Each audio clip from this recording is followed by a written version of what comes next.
Hi, I'm Ray Young. I'm an emeritus professor at the University of Wisconsin in Madison. Today is my last lecture on my series of lectures on the Polynesian cultures of the South Pacific, and I will be giving a summary and then talk about Polynesia today.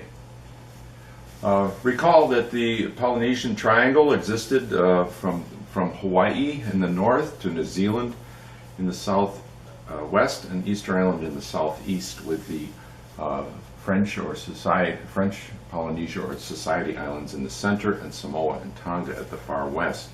Samoa is considered the origin of the Polynesian culture that developed after the migration of the Austronesians out of Taiwan through the Melanesian and Micronesian series of islands to Samoa, and then developing the culture there.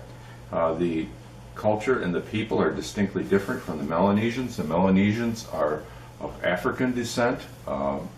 They are Papuan speaking, whereas the Austronesians speak a broad group of Austronesian languages, with the language being reduced in the amount of letters or sounds as we went from Western Polynesia, Samoa, to Eastern, with Hawaii having the least number of letters in its language. So these are the features of the Polynesians. As we mentioned, the physical appearance is different between the Melanesians and Polynesians. The language is Austronesian.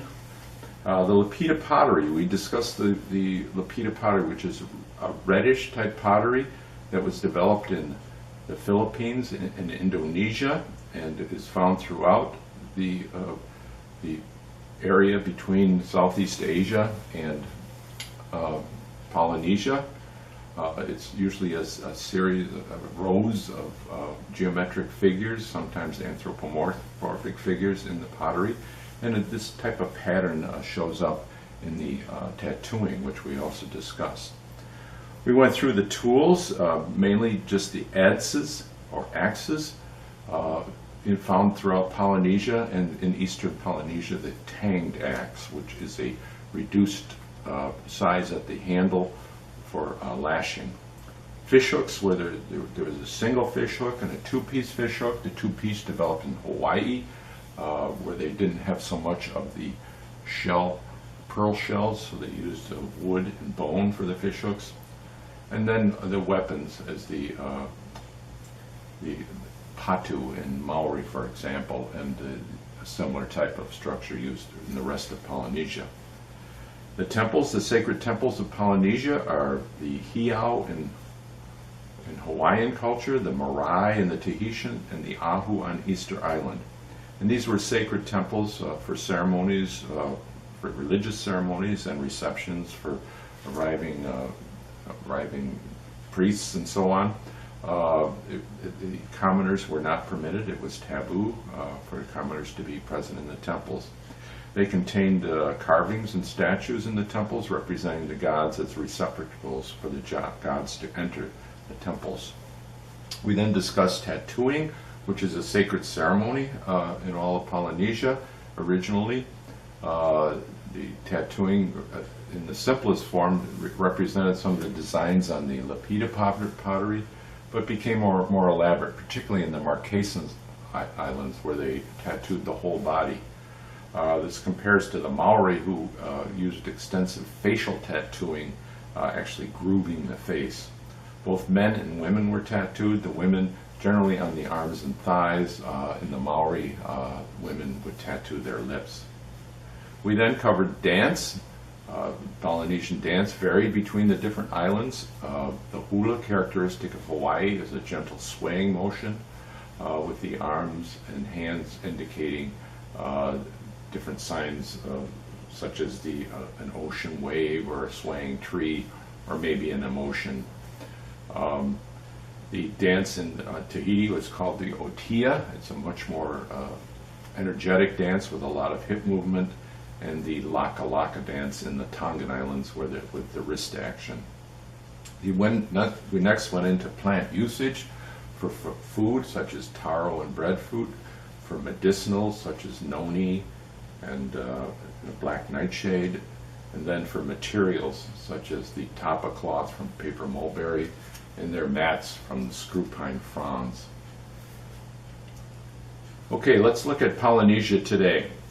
I first introduced the Fa'a Samoan, or the traditional Samoan way, which remains very strong. In the picture you see, this is a typical modern family in Samoa, and this is, independent Samoa, not American Samoa, where it's been modified to some extent. But you can see his traditional fali hut or holly hut. He's wearing his lava tapa type cloth around his waist. They're rather big people, typically have dogs and animals accompanying them.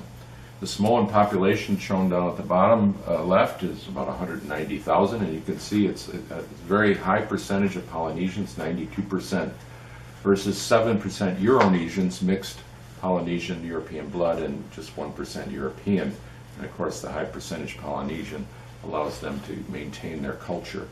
Tahiti is a somewhat smaller population and a much smaller population of Polynesians percentage-wise. The Euronesian population is almost double, and a much larger European population, particularly the French, since it is French Polynesia, and some Asians. New Zealand has been greatly modified from its original Polynesian culture. There's still 22% Polynesians, but quite a bit lower than the other two islands I've shown. And only 15% of those are Maori. A lot of Samoans and Tongans and so on have migrated to New Zealand to be a part of that population.